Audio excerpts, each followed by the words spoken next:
from Julio Cruz and Gaylord Perry to Alvin Davis and Harold Reynolds to father and son back to back bombs, from Junior J, Joey, and Edgar with Randy, A-Rod, Dan, and the Sheriff to Ichiro Moyer and Mikey C to King Felix, Kyle Cruz, and Cano to the present with Julio, Gilbert, Kirby, and Cal. I don't believe it. It just continues. My, oh my. It's another sports podcast. We're going to be loving on the Mariners from Nashville to Albuquerque to Lake Stevens and fans everywhere in between. My co host is cooler than a polar bear's toenails. What's up, RG? Flow is in the pockets like wallets. I got the bounce like hydraulics. I can't call it. I got the squirrel like alcoholics. My freshman year, I was going through hella problems till I bit up the nerve to drag my ass up out of college. My teacher says I was a loser. I told her, why don't you kill me? I give a fuck if you feel me. I'm going to follow my heart. And if you could follow the charts or the plaques or the stacks, you ain't got to guess who's back. That's that boy Ty Talks 24. Shout out to the super producer Indy up in Nashville. I go by the name of that dude RG. It is time to go to work. My oh my. It's another sports podcast. Well, it's been real good recently, bro. It took the Mariners 6 series to finally get a series win, and it ended up with a sweep over the Reds. What have you seen the last week and a half or so? Man, it's about time we found some runs. It's about time we found a series win. It's about time we found a good way to start playing ball. And then, of course, today the sky's falling again because we lost the first of two of the doubleheader to the Colorado Rockies. And we are coming to you live right now on Twitch and YouTube. So we are currently down 2-0 in the first inning to those same Colorado Rockies who only have 5 wins on the year. But that's baseball. That's just how it goes. We got a lot of game left tonight. We'll give you some updates while we're sitting here doing this broadcast. Shout out to wherever it are you listening from, whoever you're listening with. Shout out to the people who've been following us for a while now. We are excited to bring you this all new show and this all new format. Ty, man, I've been waiting to get this going for a minute, baby. Let's get it. Oh, for real. I'm so hyped. I'm so excited. And it sure helps when the Mariners get back on the winning track. We were sluggish and struggling out of the gate, only 6-10. We've battled back to 500 at least as we stand. And you know my stance, bro. Just get to 25-25. That might not be ideal, but that gives you a legitimate chance to get to 90 wins. If you get 500 in the first 50 games, you only need to go 65-47 the rest of the way to get to 90. And there's a lot of reasons that the Mariners have had a turnaround the last few series. But I would definitely say I was harping that our best players were playing terrible to start, including the Cleveland series when I noted that the 1 through 4 hitters in the lineup were a terrible 186 at the dish. Castillo and Kirby both got annihilated. The bats might have not shown up Sunday morning, but Castillo and Kirby with 0 runs apiece on the weekend, and at least for Saturday evening, 8 hits for Julio and Cal combined. Our big dogs gotta show up. Man, they got to come through and get for us right now. We're just doing a quick look at the stats right now. We still got 5 to 6 guys still hitting below the Mendoza line. And I get that we are still it borders being able to say that it's still early because they've been able to see some pitches and we've been able to get some series in. We just need to go perform at the plate. At first, I thought that the approaches that we were taking were kind of off the wall with still just dipping and ripping for everything, especially during that Cleveland series when they would come up to bat and they were just hitting the ball where it was pitched. They weren't trying to do too much.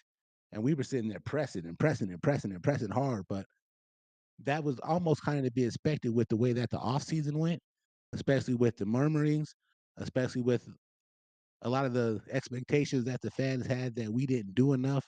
So these guys really felt that they needed to come out the gate strong, and we kind of stumbled out the gate. But you look at where we are now, we're a half game out of first place. We'll see how tonight goes, and then the Rangers game goes against the Braves. And we still have a comfortable record to that multi-billion-dollar team in Los Angeles.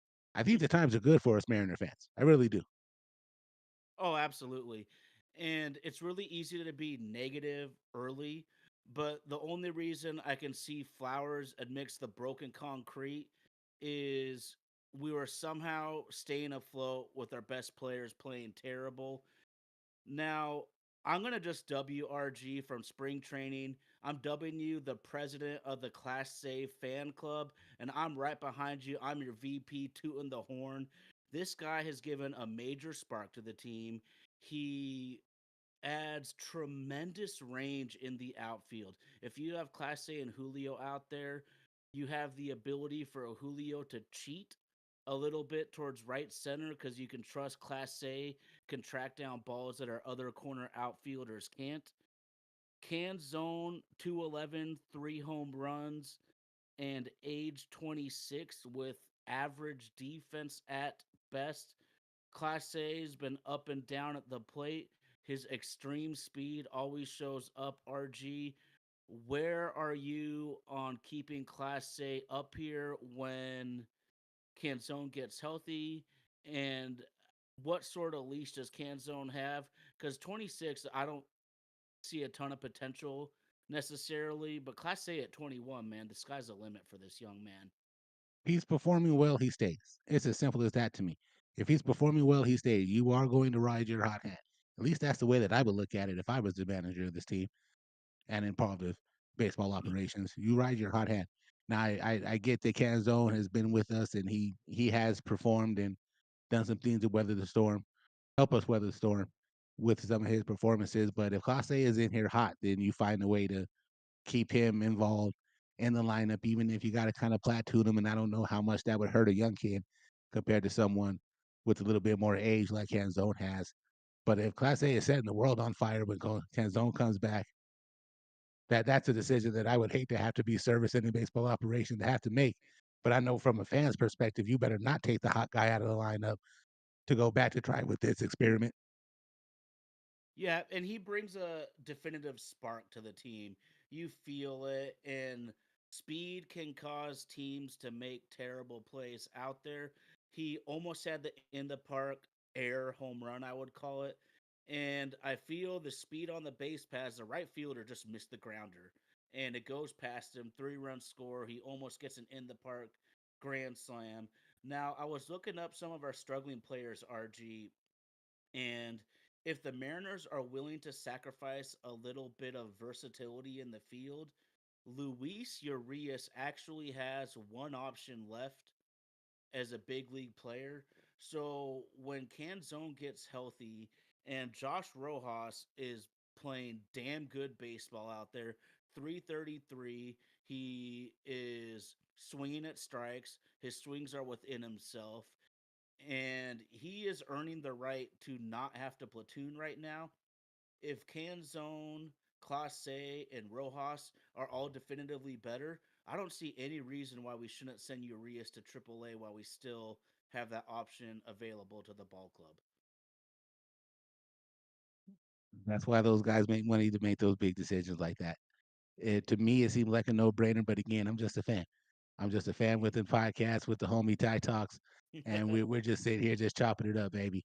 Just telling you hypothetically how we see it being able to go down. But absolutely, man, you stick with these hot hands that are giving us, and let's let's be willing to be bold. Let's be willing to be bold. And if Urias ends up the odd man out, that's just how the way it goes.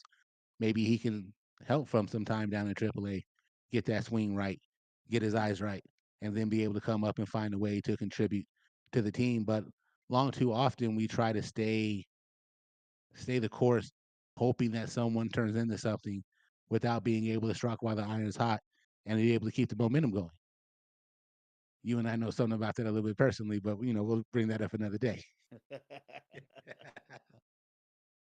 Okay, there is another reason that I think the Mariners have been playing better baseball the last week and a half or so. And although we are still a pathetic second worst strikeout rate as a hitting ball club, we've also jumped up to fourth best walk percentage this season. And a huge reason is I'm watching Polanco. That dude's walking more than Moses across the desert, bro. And Mm. Mitch Garver, he has both guys below the Mendoza line, terrible averages. but I foresee in my crystal ball that both of them are going to jump out of these slumps and have major damage sorts of weeks on the horizon. Because although they're terrible averages, they are both at a 2 to 1 or less than 2 to 1 strikeout to walk ratio each, which means they're swinging at strikes. They're feeling the strike zone. The hits will come if you have a good approach at the plate, and both those guys are doing it. So good things are on the horizon for those two veterans we acquired this offseason. Jorge with 15 walks, J.P. Crawford with 10, Mitch Garver with 9, Cal Raleigh with 9, Mitch Haniger with 8.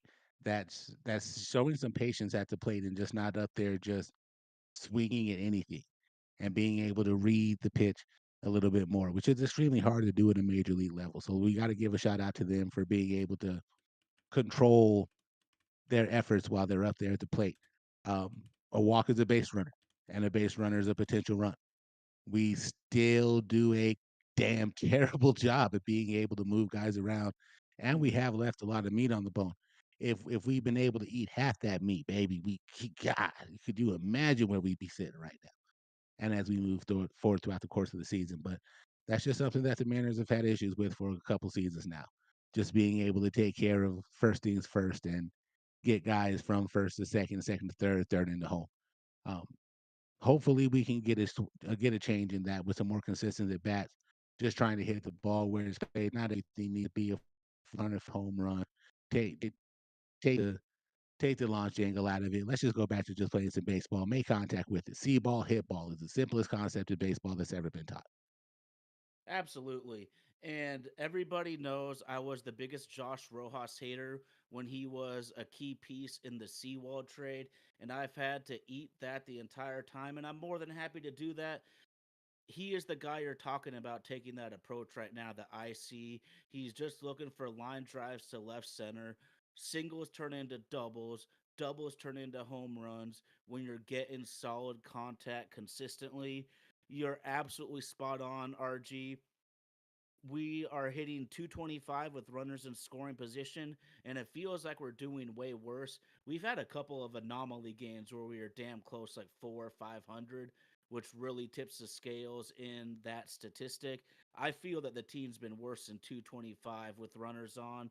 And just for a little sustainability factor here, RG, the Mariners are 14th in average on balls batted in play. So we're right in the middle. We're not getting lucky. We're not really getting unlucky. So let's just have a better approach at the plate for the most part. But good things are coming if we keep walking. Man, live update from what's going down in Denver. Your favorite backup catcher, Zevi Zavala, just singled. Got 2 runs across the plate for us. Now we are tied with the Rockies 2-2 up there in Denver currently right now, baby. Well, I got to eat a little bit of shit sandwich on that one, bro, because I've been all over Sebi Zavala this year. I think I mentioned it a couple weeks ago. I didn't even know you could have a negative OPS plus until I looked at Zavala's stats, but good for him. He isn't as terrible as I make him out to be just based on there's what 3 or 4 teams that have been willing to keep him on their big league squad, but you can't be a 0% hitter and stick around for long. So good for him. Well, a broken clock is right twice a day. Yeah. And I guess if that dog kept digging and he found his bone. So good for him today. 2-2 right now in Denver for those of you paying attention to the Mariner game while we are live here on My Oh My. It's another sports podcast. RG, I just want to give a quick shout out too because a couple of weeks ago, maybe 2 to 3 weeks ago, Scott Service did what he rarely does, and he actually called the players out to the media, and it was all about the fielding. And I literally called the Mariners playing like the bad news Bears, and they sure as shit have cleaned it up a ton since Scott called them out. And that's so critical for this ball club. Even if we hit to our full potential, we're probably going to only be an average hitting team, maybe 10th to 12th at best. So we have to make the plays and let our pitchers do what they're capable of, and we can really do some damage in the American League. Man, it's right in front of us. It's right in front of us. Thank God that the Astros season is over already because they've lost to the Nats. Inside joke for the people who follow us on Bleacher Report.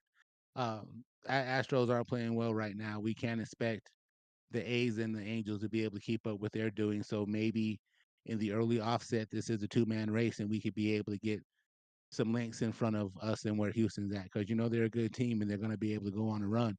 So now that we are a couple steps in front of them, let's try to keep the pressure on and play well enough ball that we are keeping pace with where Texas is at to not let them get out too far in front of us.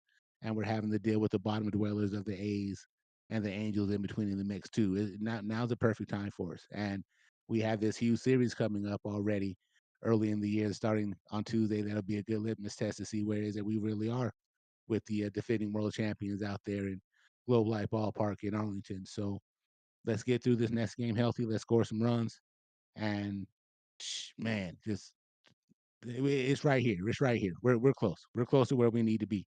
J.P. Crawford.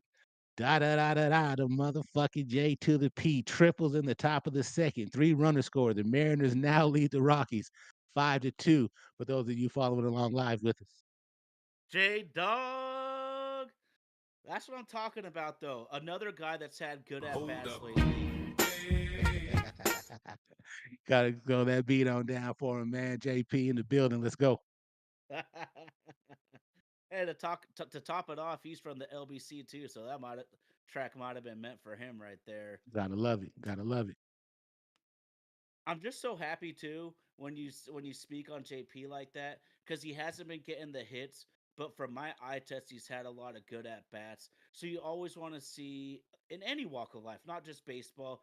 You put in the work, eventually good things will happen. You do the right things, good things can happen, and that might be happening for our man JP. I just want to rewind really quickly. You made such a good point about the division being so shitty right now, record wise. It's not going to stay like that all season. You're absolutely right. The Mariners need to maintain contact with Texas, maybe even jump them, because nobody is going to convince me that Texas will not get hot. There's too much on too much talent on that team to not go on a major hot streak, and we need to keep pace, or they could leave everyone in the dust. Being able to keep up in the race is really important right now, especially since Houston is bringing up the rear. Um, I'm a big fan of horse racing, and there's always going to be the pace setter that comes out of the gate first, and he's going to set the speed of it. It's the guys who will hang back, and once we get around the second or the third turn, be able to make that push and make that push and try to close that gap. Definitely can't get stuck on the rail. We do not have Calvin Burrell riding us in the saddle. We need to be able to keep pace and just to keep them within arm's length. Like you said, let's find a way to make sure that we're 25 and 25 over the Oh, next 30 games. absolutely. Absolutely. And you would hope for better, but your horse racing analogy is so perfect, RG.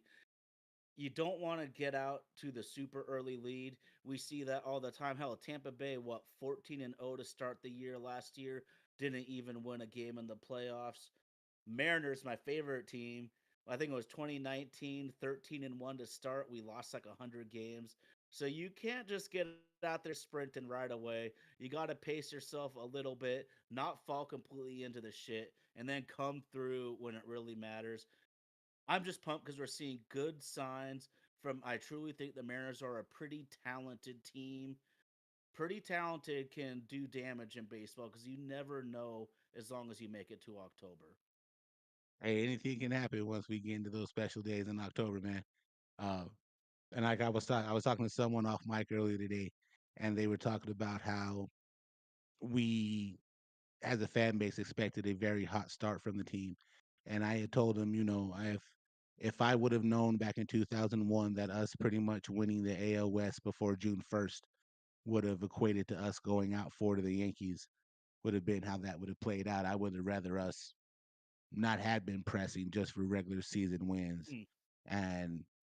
and that season to develop a little bit differently than the way that it did. But we are going to be able to sustain, I believe. I really do. I really think that we do have the pitching to be able to keep help us keep pace.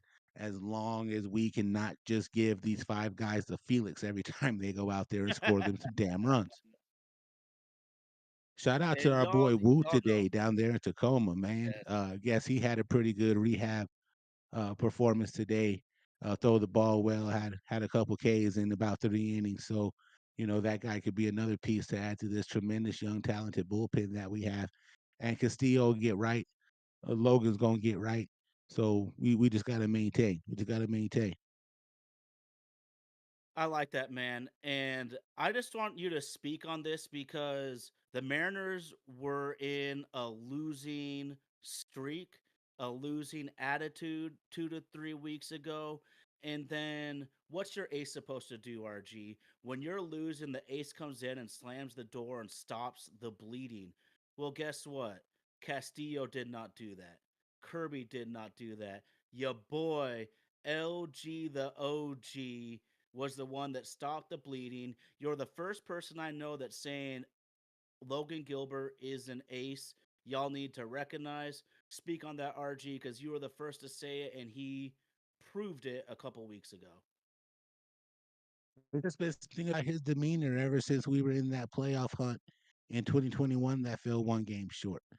You could just feel it in his presence when he has the ball. He knows he belongs out there, and the moment's not too big for him. He doesn't get blinded by the bright lights. I'm up here to do one damn job, and that's to motherfucking dominate. And I love that in his personality and how he carries himself. And even when we got to the wild card round and we were facing Toronto, I was a proponent that I thought at the time that Logan had earned it just because he had been with us for so long. He did his part in carrying us the first season that he was with us that we got within the one run. I mean, the one game fell short of the playoffs. He definitely did his job to help get us to the damn playoffs. I thought that Logan earned the right to have the ball. I get that Castillo has the money, and I get that he don't get me wrong. I'm happy to have him. I'm glad that man's in a Mariner uniform, whether he's struggling right now or not. I think he brings a lot to the table. But as far as who the dog that we need to come out, I thought it was the LOG dog. I really did. Absolutely. And even to see how, he did get lit up once earlier this year, but that same piss and vinegar mentality, like, nah, man, I'm better than this. I'm coming out. And I got that shit you can't fuck with. So he was here to kick ass and take names. And I just love that about Logan. And I really hope that over the course of this season that he just continues to get out there, whoop ass, take names, show that domination and help get us to where we need to be. I got one quick question for you, RG. Do you remember if Minnesota made the playoffs last year? I know it's a random. Anyways, Believe I so. think they did. I really think they did too. So I'm just looking at this stretch coming up over the next month and a half, bro. We are going to have one, two, three, four, 5 straight series against playoff teams from last season, two of which were in the World Series. The Mariners are at a good time to start playing good baseball because we have a month and a half where if we're not playing good ball, we're going to get buried in the standings. We play some good ball here, not only from the confidence standpoint, but obviously the standings. It's the right time to get their shit together because it's going to be 5 straight really tough series. 87 and 75 were the Minnesota Twins last year, puts them in first place in the AL Central. So yes, they did make the playoffs. That is them, man. 5 straight playoff series coming up on the horizon, including the daunting Atlanta Braves. My God, they look good, dude. Man, Travis DeArno, I know I'm saying his name wrong. That dude went ape at the plate the other night. 3 home runs, including a grand slam. Just just beating the hell out of the baseball. And Acuna's kind of, everybody expects Acuna to be the one that carries everything. Right now, it's Marcelo Zuna. That's how Mm, they're just running rap shot for him. And that just goes to show you, once the dog in the clubhouse kind of slacks, who's going to be there to pick him up? And mm. Julio, I know hasn't had any home runs yet, or maybe he's hit one and I missed it somewhere in the score. But you got Rojas out there picking it up, and we didn't think that he would. You got even some of the hits that Ty Francis had, even some of the outs that he's got. He's smoking the baseball, and that's really all I Yes. want from him. Just be, hit the ball hard. Hit the ball hard. Those will eventually find ground. Hit the ball hard, and he's been out there doing it. JP's been kind of up and down for us right now, but they're going to get it right. They're going to get it right. Health from both the Mitches, Polanco getting a chance to do what he does farther into the season. We are going to be all right up there in Seattle. Absolutely. My oh my, it's another sports podcast. One more tidbit here, RG, I wrote down when I was just looking at some league wide stats. The Mariners have the ninth ERA, but are first in whip and giving up the 10th most home runs. So to me, the pitching's getting even better and will get better because they're limiting base runners at the best rate in all of baseball and are giving up too many home runs. So if they can just find the middle a little less, this might be the rotation we thought it could be. And Lord help our opponents if we can get Brashed and Santos back healthy, because Mm. I've been impressed with the less heralded bullpen arms. They haven't been perfect, but they're competing, and I thought we might be up Shit's Creek losing those two guys and shortening the pen. A lot of unheralded dudes have come up big for us. They sure have, man. They sure have, man. And we're gonna once we get those guys back, we really have the ability to make baseball game 7 inning games. Mm. Again, a lot of that is predicated on how well our offense can come out and help bail these guys out. Because unfortunately, we don't have an Otani that can go up there and give you 8 innings on the mound and go 3 for 4 at the dish. So we're definitely going to need some production from these guys that are currently hitting, sub Mendoza line in the lineup. But again, we still got plenty of times for this to be able to play out. Still got time for plenty of this to be able to play out, man. Absolutely. Let's go Mariners. It's not easy being a Mariners fan. That's why I get so hyped when there's any glimmer of hope, because in my 39 years on the earth, I'm probably 33 to 35 of them have been disappointing seasons, and they had a lot of disappointing ones before I was even born, RG. Is there anything else on our beloved Seattle Mariners you want to touch on here? Man, we for those of you watching, you can obviously see where me and Tyler's loyalty runs. We're all marinated up from head to toe, and they are a big part of our podcast. And we just like talking sports, and we like talking our favorite teams. So we'll be giving you updates with how the Mariners go throughout the course of the year. It's the end of two in Denver right now. Mariners are up 6-2 over the 5-16 Colorado Rockies. There we go. There we go. Well, RG, we decided that we would start touching on some of the bigger sports topics, and they can range from any sport. We will touch on it. The surprising one right now is there's so much talk about women's basketball. My wife's grandpa will call her every time that Caitlin Clark is playing. She's not the Oof. only superstar doing work and elevating the ladies' game. I have my hypothesis on that. But RG, just tell me what you're thinking right now, because there is a drastic boost in women's hoop interest right now in 2024. What a time to be alive! What a time to be alive. We have sat and watched the evolution of this game. Now, me personally, I kind of follow women's basketball a little bit more than the next man does. My sister-in-law, shout out to Dion Marsh McDonald, all-time leading women's scorer and rebounder in UNM, the University of Mexico Lobo basketball history. And if you were to combine both the men and the women's list, she actually ranks fourth all-time in school history in points and third all-time school history in rebounds. So there are women who have out here been blazing that trail and beating the block and making noise in their name. And the super macho dude will tell you, oh, well, it's women's sports, blah. Nah, man, these women have been out here balling for it. Put I Mm. I would put Cheryl Miller up against some of your favorite NBA basketball players. Even as we move forward into the generation where the WNBA got hot, I would put Lisa Leslie and Cheryl Swoops and Cynthia Cooper, and Tina Thompson among some of the best women that have ever played this game, both man and woman. Dawn Staley is on her way to become the GOAT in two sides of this game. especially in the coaching ranks. So I really don't buy. I've never bought into the notion that it's a second tier and we shouldn't get behind them because they're women. Dog, nah, they've been out there balling for a minute. Been out there balling for a minute. You look at Candace Parker, you look at Brittany Griner, you look at Maya Moore, and the things that they were doing to help college basketball get to where someone like Caitlin Clark and Paige Beckers and Angel Reese and Cardoza and the big girl from Stanford can come in and set this world on fire. You look at what the WNBA has been able to do, and you live in a market that has a strong fan base for WNBA. The Seattle Storm, man, Sue Bird, Sue Bird, they've been up there kicking it. They've been up there hanging banners while no one else was representing for Seattle basketball.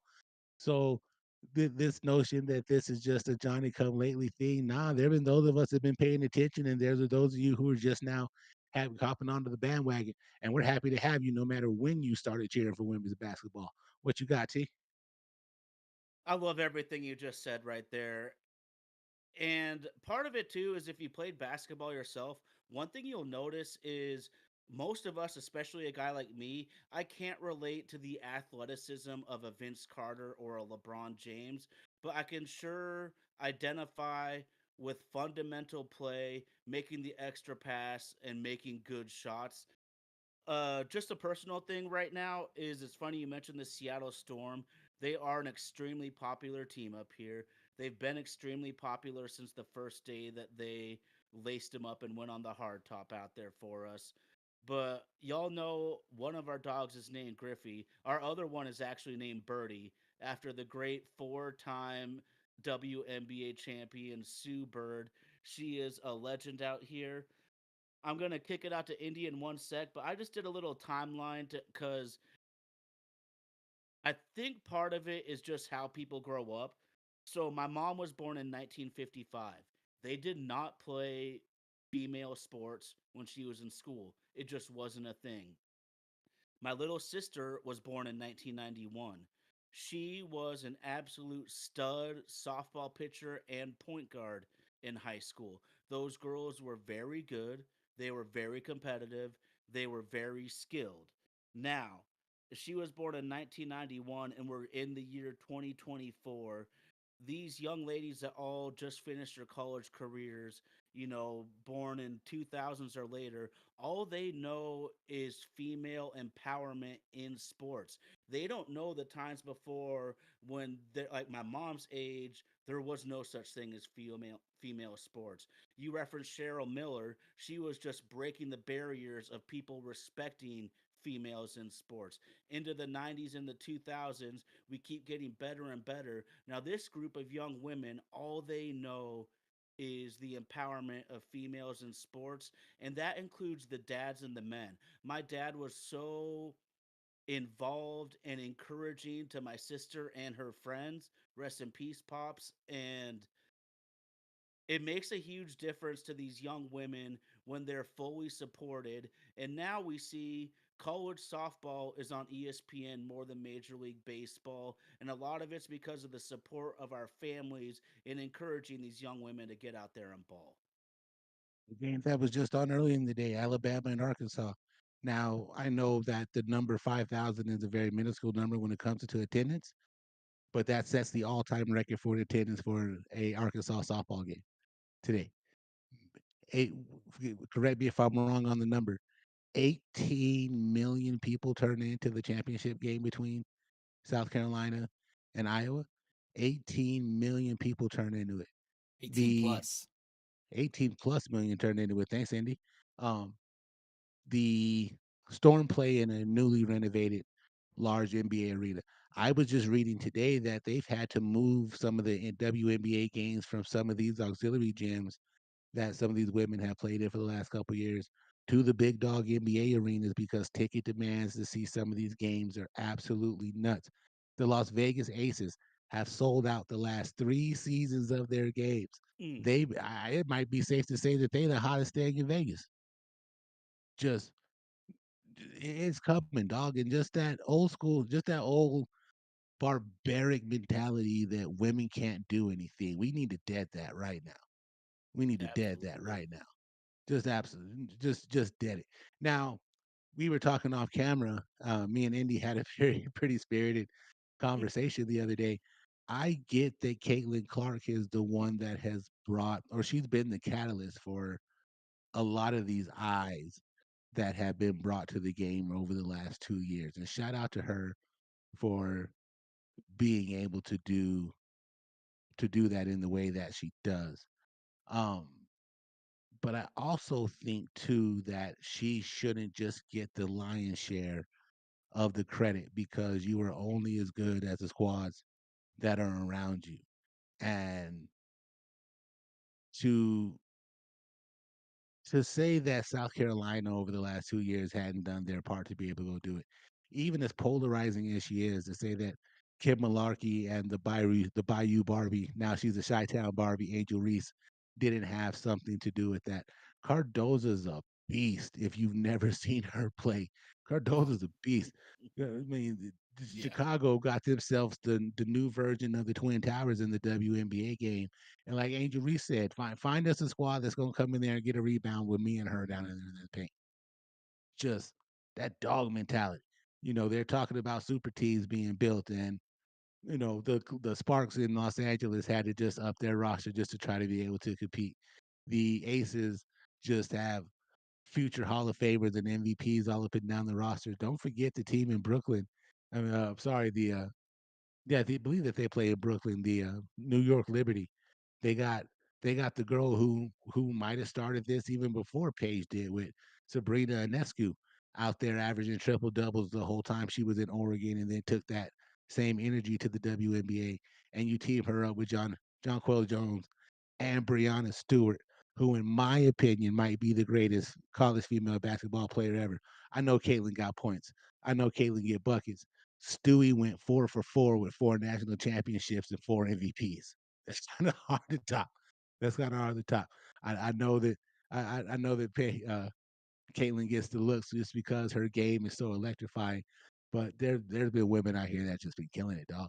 And I get the pushback between we've been out here doing it and you guys just come now, but there's no such thing as bad advertisement, and more eyes on the game have more there's more eyes on the game that have ever been on the women's basketball in any given history and time. So to for some of the old cats to have that pushback feeling against Caitlyn, to me, it's just I get. I have an uncle that tells me all the time that we drink from wells that we didn't have to dig, and as much as I appreciate that sentiment, um, I can't live for 100 years ago. I have to live for what's now. So I respect the past, and then do what I can to make it better for the people who are going to come after me. What are your thoughts, Indy? I mean, I don't disagree with any of that, with anything that either of you guys have said. I think personally the biggest difference in women's sports and men's sports has always been the support they get. I don't think the level of skill is as drastic as of a difference as people say. I think it's support. And I think finally, who cares how it's happening, that they're starting to garner national and international recognition like they should. They're like that pay scale will bump up as the viewership and the attendance records and all of that bumps up. That pay scale will bump up, and I think the people that are the old heads, I guess you would call them, just the veterans that are in the league griping, should see this as an opportunity. Go out here and ball on them, and make for great television, make for great entertainment. This is sports, yes, but it's entertainment, and whether they like it or not, these young girls coming in are entertaining. They are entertaining. Like there's so many storylines. I don't remember who said it, but I was watching a podcast and somebody said it like there's so many storylines going into this WNBA season that like there's never been this amount of just natural content and just drama that's gonna flow from this season. Like I'm excited. I don't know who else. Like I've never had friends tell me they were excited for a WNBA season, but people are telling me they are this year. So Well, it's gonna go down. It's gonna go down. Can you imagine, or maybe we should pull it up and then we tell everybody the stats are once it gets a little bit closer. I bet you tickets for Aces versus Indiana Fever. are going to be just as ridiculous as fucking Warriors Cavaliers over the last few years, or Denver Phoenix. That's a pretty good NBA rivalry Mm. with seat sales. I mean, just it, the demand for the sport is at an all time high, and the viewership that comes on it. Now, I'll mix something that was said during the protest of everybody wanting to kneel for the flag and what it really meant and this, that, and the other. And Jamel Hill from ESPN, big shout out to her, um, got reprimanded from ESPN because she put out something in one of her podcasts that said, if you really don't like what these guys stand for, then the only way for you to really hurt them is to not go spend money on their product and not spend money with their advertisers. And ESPN lost their shit over that statement. But it's the absolute truth. But it also works in the other side too. For the people who look at Caitlin Clark's salary and is like, oh my God, how's she only going to make $76,000?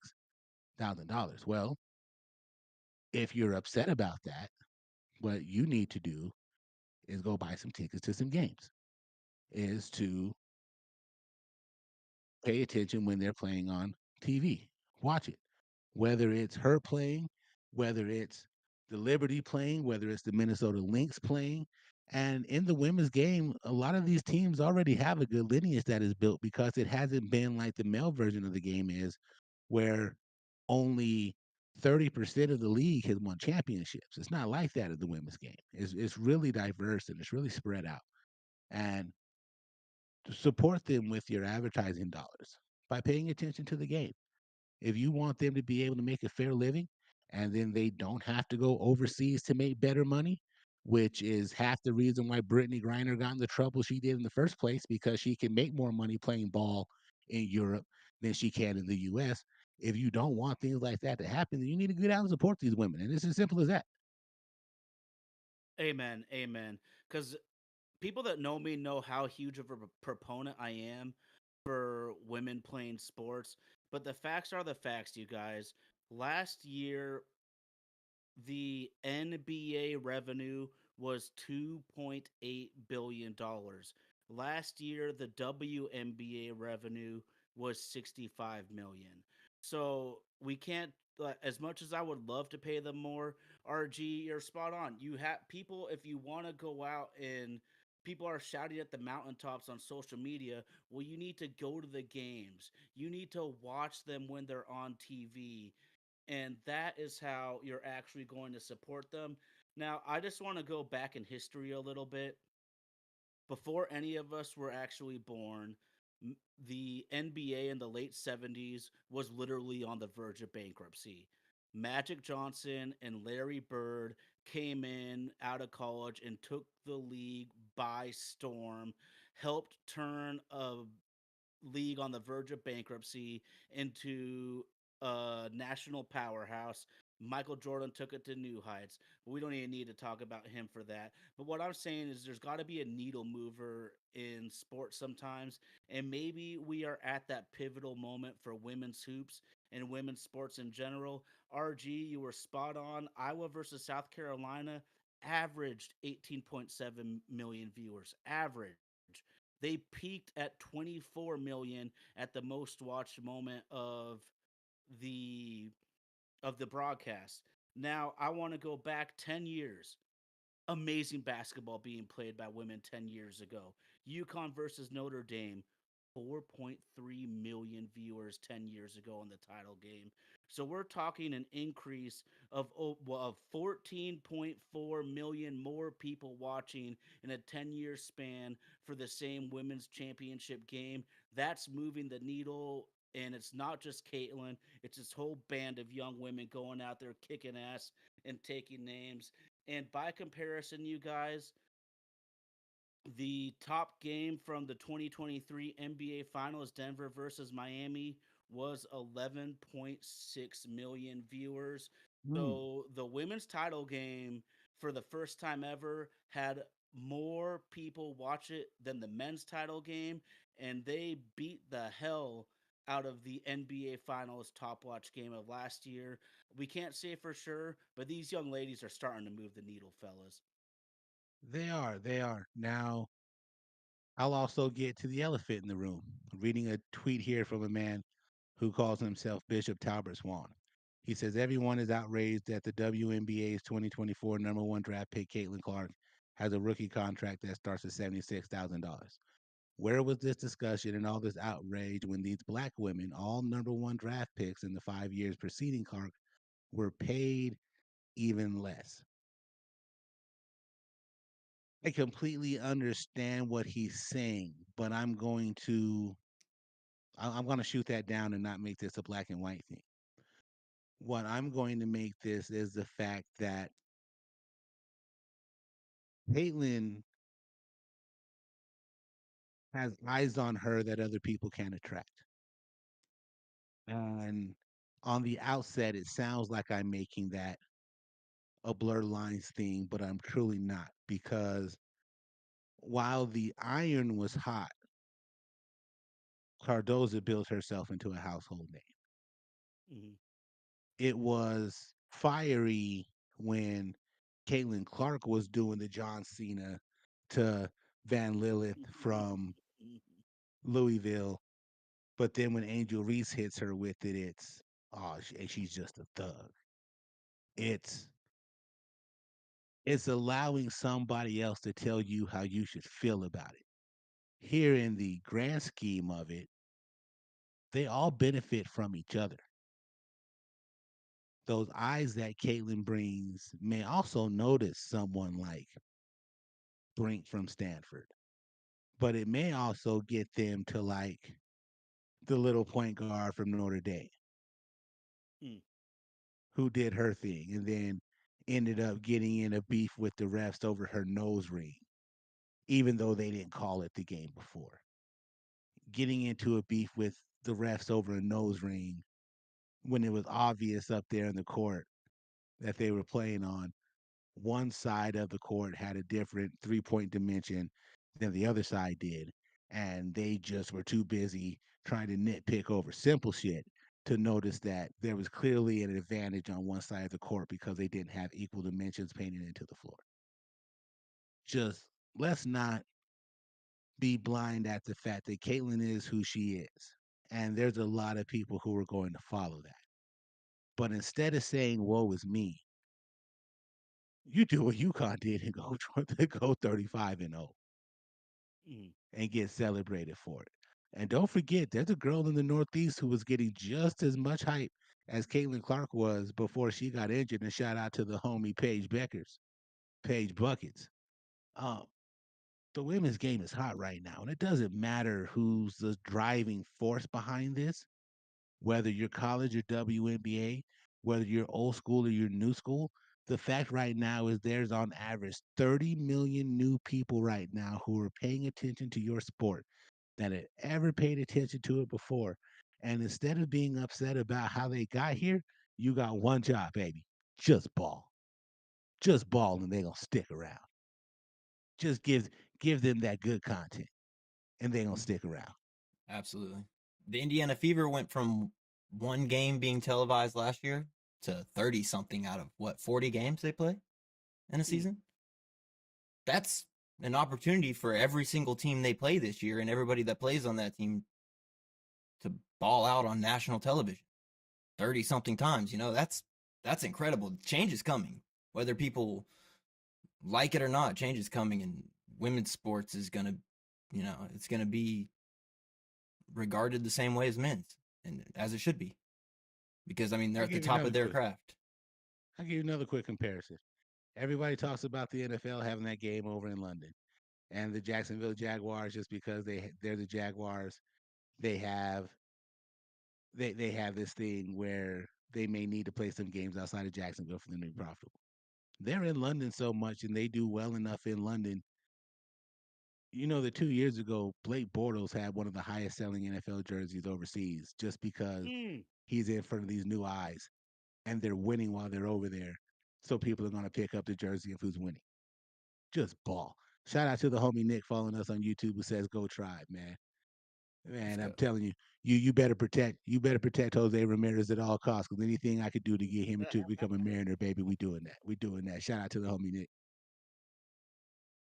I love it, guys. I absolutely love it. And it's really fun to just branch off on a different topic than we have talked about as a group.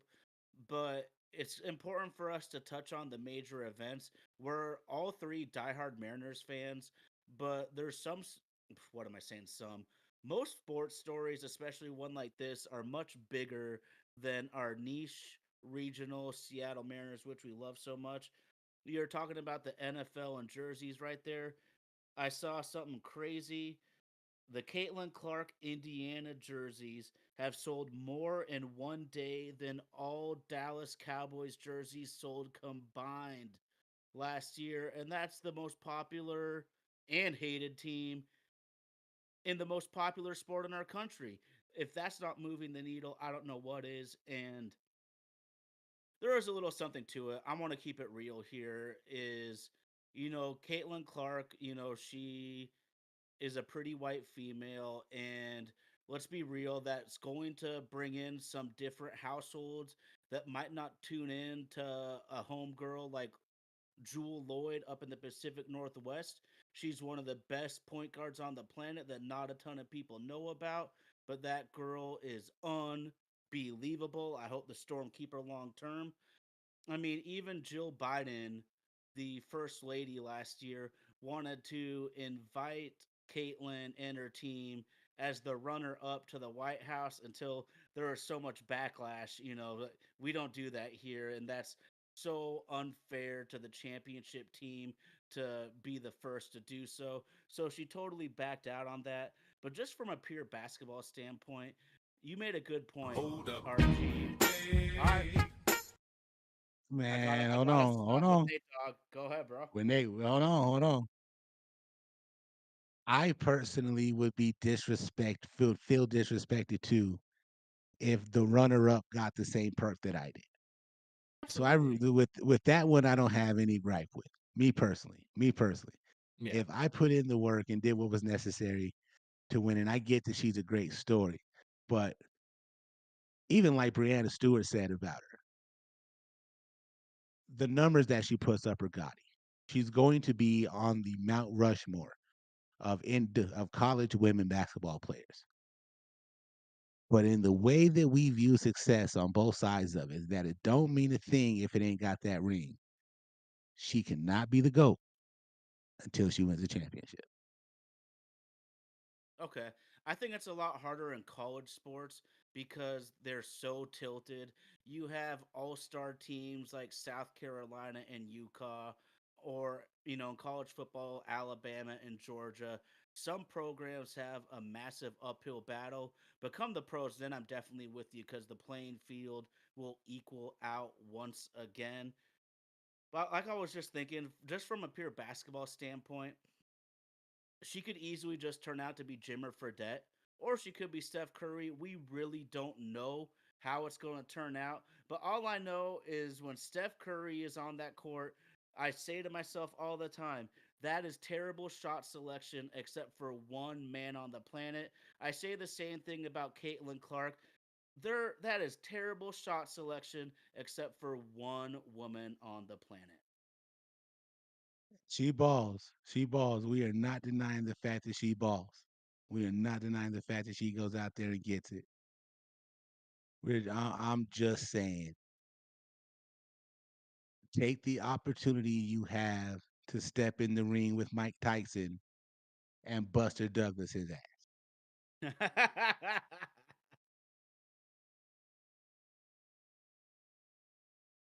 Man, It's so funny you mentioned that because I don't think those ladies are off the rails away from the sport as much as Iron Mike was going crazy in Japan at that time, but that's a different story in itself. yeah, man, yeah. We're sticking into this basketball theme, man. Just me and Indy, we like to gamble. We like to look at the sports book. We like to make some plays. And if you are having a bad week or you had a rough week at work, you and your boss got into it, You and your girl might have had a fight. The water line may have broke. The dog may have made a mess in the house. You are not having anywhere near as bad of a week as the Porter family in basketball is having with their 3 kids. Just some of the most outlandish things that can happen to someone in the swift of a week. God has chose to rain hellfire and brimstone on the Porter family for some of the mistakes that they have made. I personally, for one, don't get the uproar about Michael Porter having Lana Rose on his podcast. I don't know if she would be a good guest for our podcast, but again, people bring eyes and people bring mentions. If he thought that that was the way to go, then it's his podcast and his format. He thought that that was the way to go. What's unforgivable though is his brother Jonte, formerly of the Toronto Raptors. Just know who you are and stay in your lane, dog, and understand your place. This dude, if you don't know, if you're into betting like me and Indy are throwing some dollars here, you could bet on what are called player props, where you could take a player for more or less to be able to do a certain stat that put up on the board. And with the influx that gambling has taken over the United States, I mean, it's everywhere. Prize Picks has their format. DraftKings just has now countered with one called Pick Six, where even if you live in a state where you can't use DraftKings and FanDuel and BetMGM outright, you can still use the daily fantasy sports format, which is legal in all 50 states. Just the ones who choose not to implement it. So it's legal almost anywhere. Texas has some of the strictest gambling laws.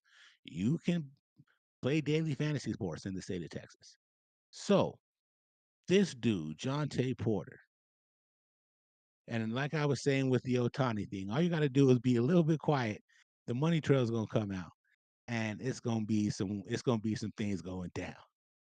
He used his platform on Reddit to go and tell some people, I don't think I'm going to give it my all tonight. And what do you think that the betting public went and did with that information? The league's investigation found that prior to the March 20th Raptors game, Porter disclosed confidential information about his own health status to an individual he knew to be an NBA bettor. So, what did that guy do? He took Porter's under on all the stats that were made available to him. But this guy got greedy and he saw the lick and was like, man, I'm about to retire tonight. Placed an $80,000 bet on a parlay of John Tay Porter's unders to win $1.1 million. Here's the thing about that, sports people listening to us. If you're having a hard time figuring out who John Tay Porter is, you're not alone. It's because he doesn't matter. He's a scrub player in the NBA. So put it to you like this: when most people are betting props, you go with the superstar. You go with your Embiid. You go with your Jokic. You go with your Giannis. You go with Dame Lillard. You go with LeBron. You go with Steph. That they'll hit and maintain some of this. I like to try to find value in some of the others, as Shaq and Barkley like to call them. Like to see if the Red Rocket Kevin Herter can keep his hot streak going, hitting threes. Dante DiVincenzo, the big ragu, he's been on fire from three. So I might try to take something like this. What you would rarely do in gambling is take the guy who is a fringe D League player and go into your savings and take $80,000 and place a bet on a guy who, up until this week, you probably didn't even know was related to Michael Porter Jr. The sports books look out for things like that. If it would have been a $1,000 bet, you're going to get your money. Quitting while you're ahead is not the same thing as quitting. You're going to get your money. And you'd have put 1,500 on it. You gonna get your money. How many other people in the world do you think came out and betting heavy on Jonte Porter? Slim to none. Flag waved instantly. Flag waved instantly. The league's investigation also found that Porter limited his own game participation to influence the outcome of one or more bets on his performance in at least one Raptors game. In the March 20th game, Porter only played 3 minutes, claiming that he felt ill. Due to the unusual betting activities and action of the player, the $80,000 proposition bet was frozen and not paid out. When being a terrible criminal goes wrong. Wild. In addition, the NBA throughout January through March 2024, while traveling with the Raptors or Raptors 905, the G League affiliate, Porter himself placed at least 13 bets on NBA games using an Associates online betting account. That almost sounds like this dude I know out there in Southern California who used to play for the Angels, who now play for the Dodgers. But we'll leave speculation alone. We'll just let more of that come out. These bets raised in size from $15. That's a bet that me and Andy placed. A professional athlete making $15 bets, knowing that that is absolutely illegal. If you gonna do some crime, dog, like I ain't gonna risk my livelihood just to win $100 on FanDuel. If I'm gonna risk my livelihood, I gotta be able to get paid because ain't nobody else gonna pay me for getting caught doing this silly shit. These bets raised from 50 in size from $15 to $20,000 for a total of $54,000. The total outcome on these games bet was $79,000. So he basically just bet Caitlin Clark's salary in a year. The resulting nets winning from risking a mid-level United States income would have only made him the same amount as if that dude would have worked a 9 to 5 being the fry cook at McDonald's all year. $21,000. That math ain't mathing, homie. And you done blown up your whole career and made yourself look like the dumbass of the day for $21,000. The big kicker to all those bets he placed lost.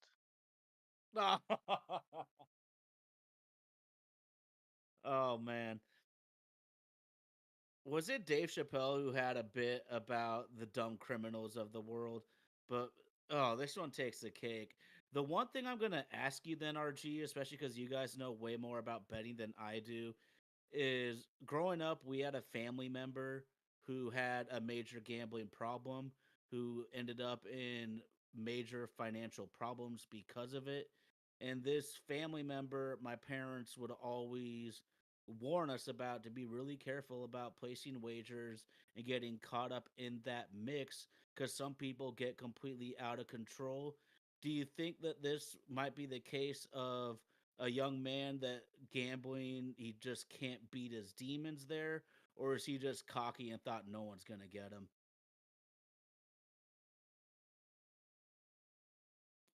That's, I mean, you can't really say, can you? Like, I mean, unless you ask him personally. I mean, he could feel like he's just wasn't going to make enough as a fringe player. Maybe this was his ticket into making consistent money while he is in the league, like a little boost or something. Who knows? Maybe he felt pressure from friends to see if it worked or something. You never know what the story is. He could have just been a stupid mistake that cost him his career, maybe more. Who knows? I don't know. I don't know. Shohei just got caught. Just got caught. Calvin Ridley just got caught. Another player that the Eagles just signed just got caught. At least three other people in the last Colts 5 years. player. Yeah, the Colts player. My bad. My bad. Since this has all gone legal and all gone federal in the last few years, all these players have been caught, and you thought just because no, I can't give this dude the benefit of the doubt. This dude is a grade A bona fide dumbass, and he got and he played the game that we talk about often in these streets here. He played fuck around and find out. And oh boy, did he find out. Oh boy, did he find out. Well, in more somber news, I think we might as well keep it pretty quick. But we know that a 42-year-old woman lost her life in a DUI car crash caused by one of the Porter brothers. And I don't want to shed too much light on this necessarily. I just want to say to the Rothman family of the woman who was killed in that DUI car crash, our condolences. And I just want to tell all of our fans out there, oh God, I sound like a jerk, listeners, please don't drink and drive. There's Ubers, there's Lyfts, there's buses, there's trains, there's light rails. Call a friend. Just, it's not worth it. It's I have no problems with you going out and getting liquored up. That's the least of my worries. But everyone out there, please be responsible when you do so and do not get behind the wheel after you've been having some beers or some liquor. Thank you very much. Lost two lives. Lost two lives. That innocent Mm, lady and his own. mm. There you go. Absolutely. Man. So Tough. again, just tough week for the Porter family. For real. And I know they got some ties. Um, Tyler was going over some of the ties that he knows that the Porter family has in certain reasons that may be listening and whatnot. Just fight them demons. Fight them demons. Have a little bit of fun, but know when to quit. Yeah, absolutely. It's no one's telling you not to drink, no one's telling you not to gamble, but just please be smart about it. There's so much to life, and one terrible decision can ruin multiple families, and that's what happened in that car crash. So, we like to keep it light, we like to have fun, but everyone, please be smart about what you do with your adult activities. There's not an easy way to transition here, guys, but we know we're coming up on one of the most popular sporting events in the country, the NFL draft. Every sports fan can be optimistic. I always think that every draftee is going to turn into a stud, where that is never the case, but we can all think that our football teams are going to get better. Indy, I know you love this shit. What's up, man? I'm excited. We're super close. Um, there's a lot of teams out there that are, entering exciting years. The Texans, like who knows what's gonna be in CJ Stroud's year two. Um, Teams like Seattle, new coach, don't really know what to expect from. We kind of know what to expect from an offensive scheme, kind of know what to expect from a defensive scheme, but we haven't seen these coaches with our players. We don't know who we're going to draft. There's so much excitement going on in a lot of buildings, and the draft is just the epitome of that. And it's going to be the biggest day for a lot of young guys' lives, up to this point, and it's exciting stuff. We got a lot of studs that are going to go early and often. A lot of receivers, a lot of quarterbacks. It's going to be one of the first drafts in a while where we could possibly not see a defensive player taken in the first until pick 8 potentially. Yeah, yeah. There's a lot of excitement going on in this draft. A lot of excitement. Receivers like Xavier Worthy could end up falling to the Chiefs, and the NFL does not need to see that happen. Rich Whole get lot of richer, dog. The rich Yep, is gonna get richer. yep. Smart drafting teams, those are the teams that are always towards the top. It's really that simple because everyone can afford to pay some top dogs, but who do you get to outperform rookie contracts? That's a huge key to this mix.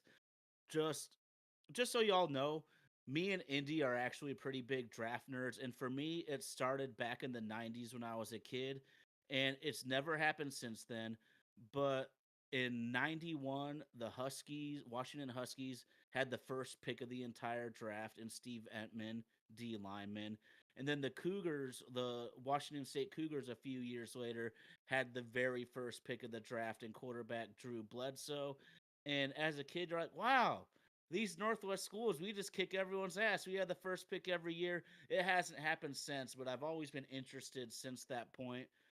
Looking at it from a supply demand standpoint, Indy, it feels like almost every single draft in the last 10 or 15 years, there's been very few first round offensive linemen.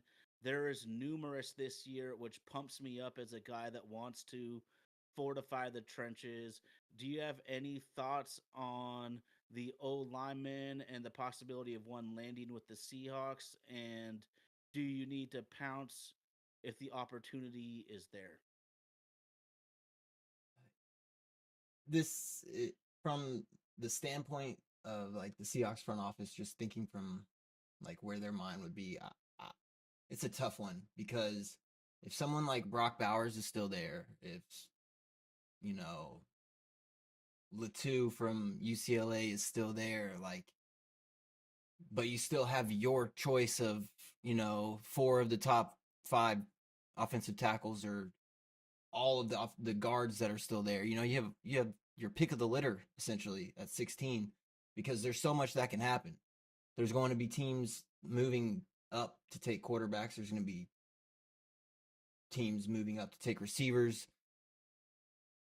I think a dream for us is Troy Fontenot from Washington. I think that's the dream for us. But if Brock Bowers is there,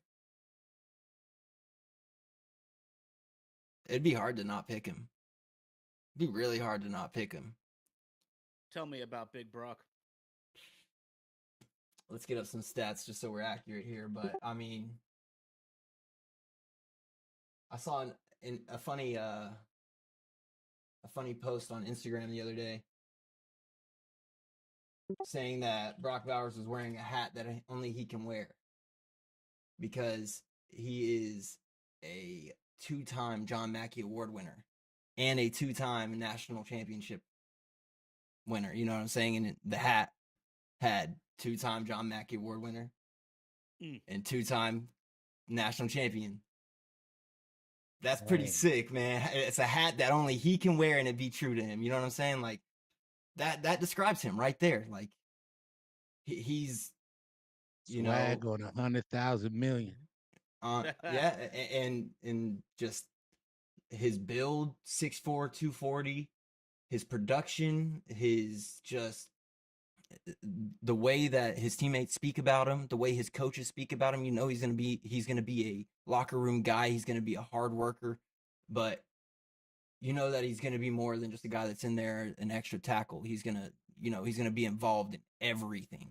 He's gonna be involved in the run game, the passing game, as a blocker, as a receiver.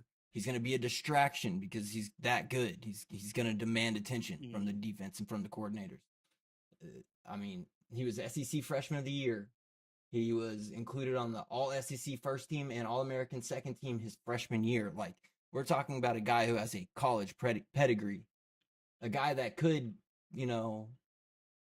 I feel could be taken top 10 and no one would bat an eye. Top 5 possibly. They might question a little bit, but once he gets out on that field, no one's going to say anything anymore. He's him. One of the biggest things that comes to my mind when I think about Brock is what's the respect of your peers that you play with and play against? And even with a hurt ankle, when he gets in the game, all eyes on Brock. All eyes on Brock. And you know that even with the hurt ankle, he's still going to come out and give you some yards. He's still going to come out and give you some catches. Just T.O. in the Super Bowl.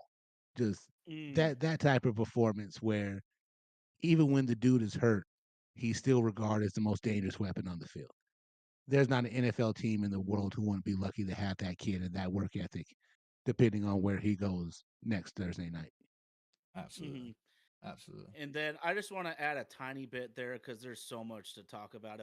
We're not going to completely dive into the weeds here, but that's a dude from Napa, California, I believe, Wine Country, California. It would be really easy for him to just stay on the West Coast, go to one of the LA schools. but he decided, nah, I'm going to go to where they have the biggest badasses in all of college football right now and compete with those dudes, one across the country. And all he did was become maybe the best player on the team. He's a top five talent.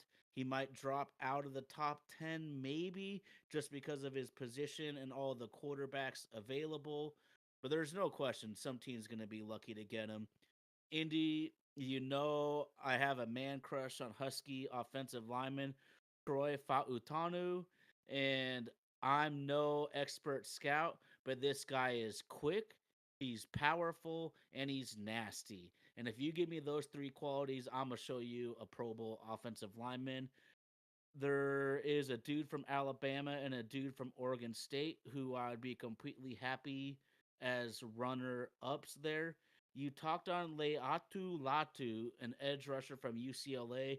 I just think it's really interesting with him because he was at the University of Washington at one point and he needed a neck or back fusion. The Husky doctor said, "You cannot play football for our program. You are going to medically retire." He took a year away from the sport of football, felt better, went to UCLA, kicked ass, and took names for a couple of years. He could be a top 10 talent. We see him more in the 15 to 30 range, and it's all because no one really knows how teams look at him.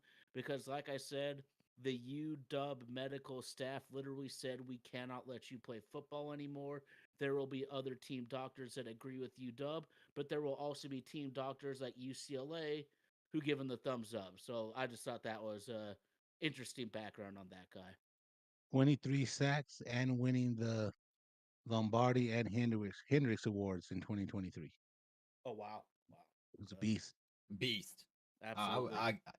I wouldn't be mad with taking him at 15 or yeah, 16, 15, wherever we pick 16. I would not Yeah, be. I agree. I wouldn't be upset with that at all. Uh, the Jared Verse from Florida State.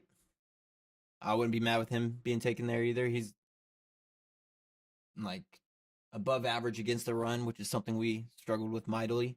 And he'd be a welcome addition too, Hmm.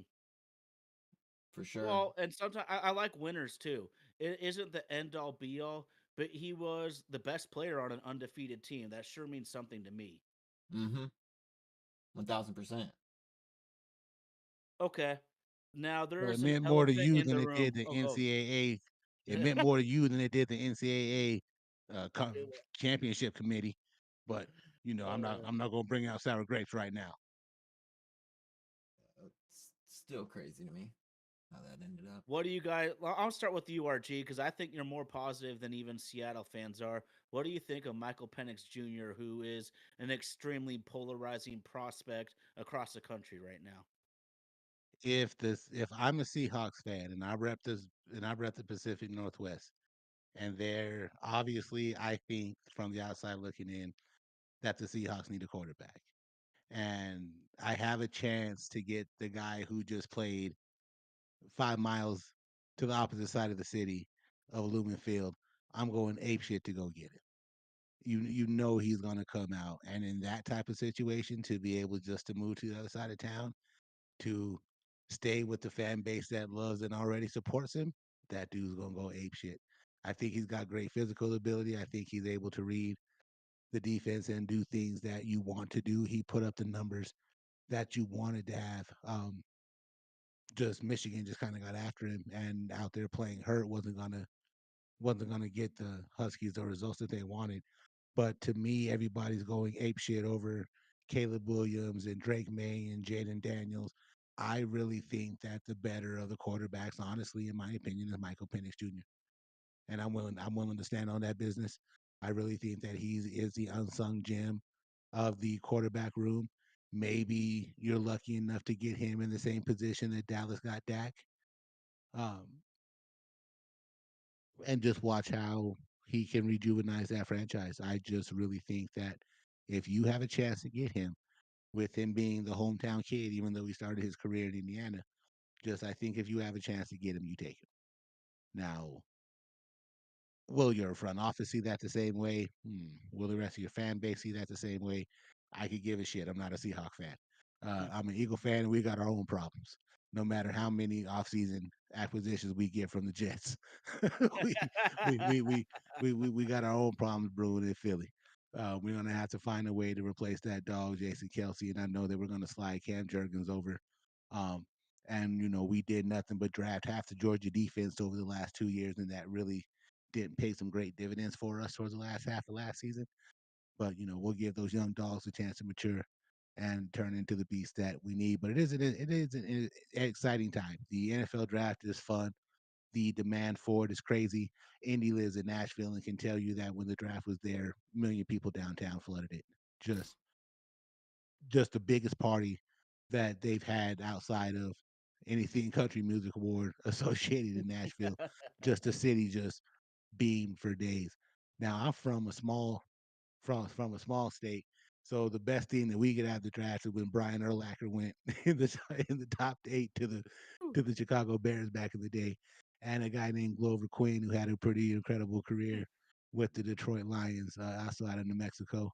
But really, New Mexico players are kind of those guys taking on the Saturday of the draft, and we're just happy to see if one of them gets a chance to even make a practice squad and try to change his life financially. Amen. Amen. And that's actually one thing that I love about the draft so much, even though we know there's a large percentage of players that end up broke 5 years after their playing careers, is it's an opportunity to change the socioeconomic status of your family and of your future. And to see that happen for any family is a heartwarming and uplifting occasion, in my opinion. So I just love that aspect of the draft as well. Indy, is there players, any Hold subject up. on your? All right, what's up? We got to go I back to hear the you. What's up, diamond. man?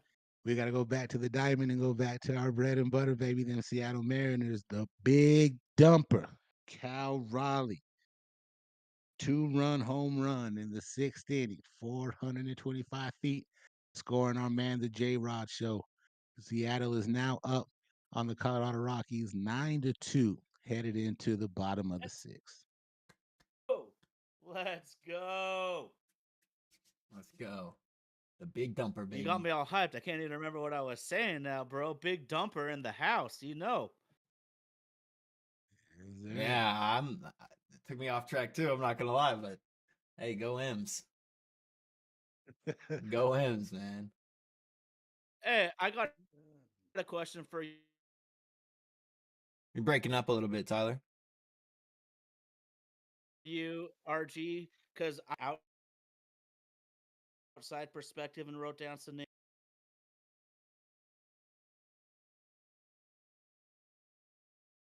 Man, things happen here in this live world.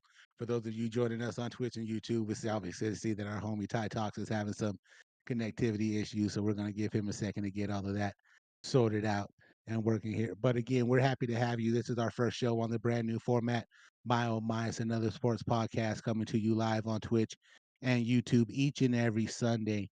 And for those of you who cannot catch the live broadcast, we will be available on your favorite streaming platforms on Spotify and Apple. And be sure to check us out for those midweek drops coming to you every week. For those of you rocking with us, you might notice up there in the corner of the screen the little homie. That's your boy Cash Considerations, one of the biggest spokesmen that we do have for the show, going on ahead and letting you know what we got coming up here in the future.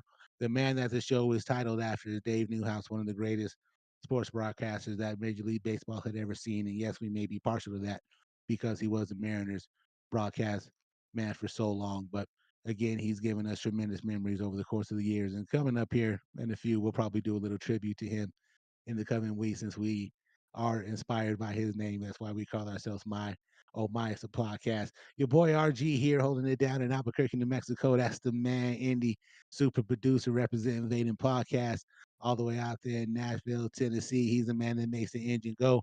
For those of you with your podcasting dreams, go ahead and hit up Vaden Podcast and check him out on YouTube. Got some tremendous music. Death to Indy is how you can find him there too. While we're waiting for Ty Talks to get his connection back up so we can go back in and finish out the last part of the show. Again, we're just so happy that those of you who have made the switch have come and made the switch with us. You can continue to expect us to pop out good content each and every chance we get a moment to spend with you.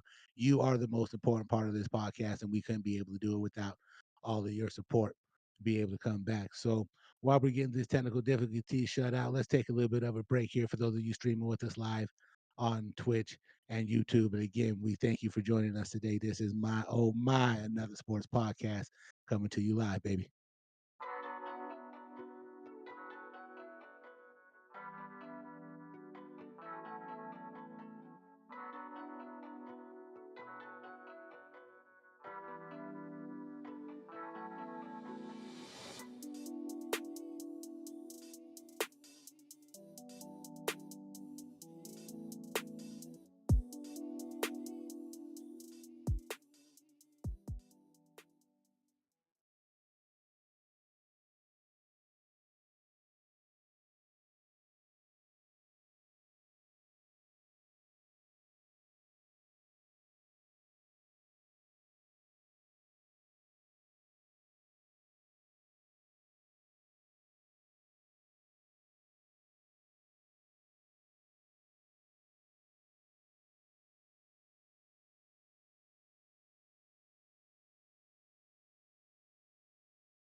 Ladies and gentlemen, boys and girls, children of all ages, man, we're so happy that you joined us today for the debut episode of My Oh My. It's another sportscast. I'm your boy RG. As always, I'm joined with my man Tag 24 holding it down all the way out of Seattle, Washington. The man who makes all this happen, all the cute graphics, all the music you hear, and the guy who makes me sound like a million bucks, man, super indie rock related podcast services out of Nashville, Tennessee. Again, we thank you that you joined us. We thank you that you've been patient with us.